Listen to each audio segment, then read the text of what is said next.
ಸಾಂಸ್ಕೃತಿಕ ನಗರಿ ಮೈಸೂರಿನಲ್ಲಿ ಪೂಜೆ ಮಾಡ್ತಾ ಇದ್ದಂಥ ವೇಳೆ ಅರ್ಚಕ ಕುಸಿದು ಬಿದ್ದು ಸಾವನ್ನಪ್ಪಿರುವಂತಹ ಘಟನೆ ನಡೆದಿದೆ. ಅಂಧಕಾಸುರ ವಧೆ ಪೂಜೆ ವೇಳೆಯೇ ಅರ್ಚಕನಿಗೆ ಹಾರ್ಟ್ ಅಟ್ಯಾಕ್ ಆಗಿದೆ ಅನ್ನುವಂತ ಮಾಹಿತಿ ಸಿಗ್ತಾ ಇದೆ.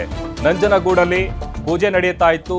ಆ ಪೂಜೆಯ ವೇಳೆ ಅರ್ಚಕ ಉಪಾಧ್ಯಾಯ ಅವರು ಕುಸಿದು ಬಿದ್ದು ಮೃತಪಟ್ಟಿದ್ದಾರೆ.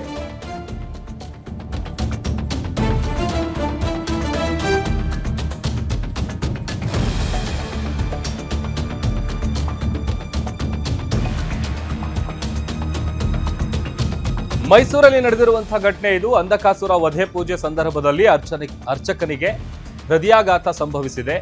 ನಂಜನಗೂಡಲ್ಲಿ ಪೂಜೆ ಮಾಡ್ತಾ ಇದ್ದಂತ ಸಂದರ್ಭದಲ್ಲಿ ಕುಸಿದು ಬಿದ್ದು ಅರ್ಚಕ ಉಪಾಧ್ಯಾಯ ಸಾವನ್ನಪ್ಪಿದ್ದಾರೆ.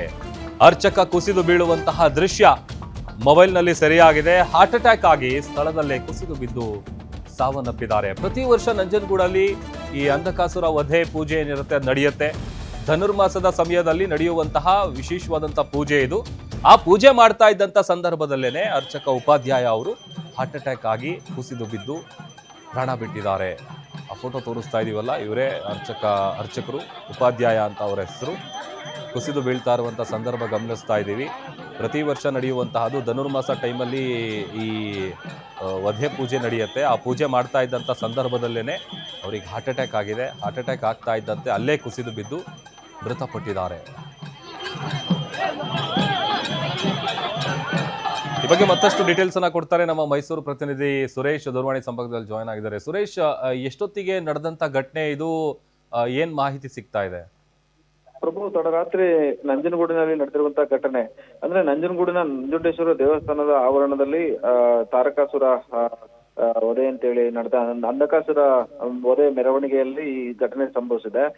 ಘಟನೆಯ ಸಂದರ್ಭದಲ್ಲಿ ಅರ್ಚಕ ಕುಸಿದು ಬಿದ್ದು ಸ್ಥಳದಲ್ಲಿ ಸಾವನ್ನಪ್ಪಿರುವಂತದ್ದು. ಧನುರ್ಮಾಸದಲ್ಲಿ ಈ ಒಂದು ಅಂಧಕಾಸುರ ವಧೆ ಅಂತೇಳಿ ಅದ್ದೂರಿಯಾದಂತಹ ಕಾರ್ಯಕ್ರಮವನ್ನ ಅಲ್ಲಿ ಪೂಜೆಯನ್ನ ಮಾಡ್ತಾರೆ. ತಾಂಡವೇಶ್ವರ ಉತ್ಸವ ಮೂರ್ತಿಯ ಮೆರವಣಿಗೆಯಲ್ಲಿ ಅಂಧಕಾಸುರನ ವಧೆ ಕಾರ್ಯಕ್ರಮ ನಂಜುಂಡೇಶ್ವರನ ದೇವಾಲಯದ ಆವರಣದಲ್ಲಿ ನಡೀತದೆ. ಈ ಅಂಧಕಾಸುರ ವಧೆ ನಡೆಯುವಂತಹ ಸಂದರ್ಭದಲ್ಲಿ ಆಗಿರ್ತಕ್ಕಂಥ ಅವಘಡ ಇದು.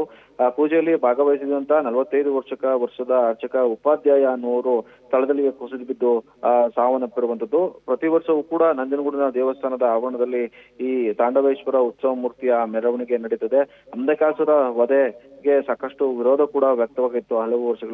ಇದೀಗ ಅದು ಸರಿ ಹೋಗಿದೆ ಅನ್ನೋ ಒಂದು ಮಾಹಿತಿ ಲಭ್ಯ ಆಗ್ತದೆ. ಹೀಗಾಗಿ ಒಂದು ಈ ರೀತಿಯಾದಂತಹ ಅವಘಡ. Okay, thank you Suresh.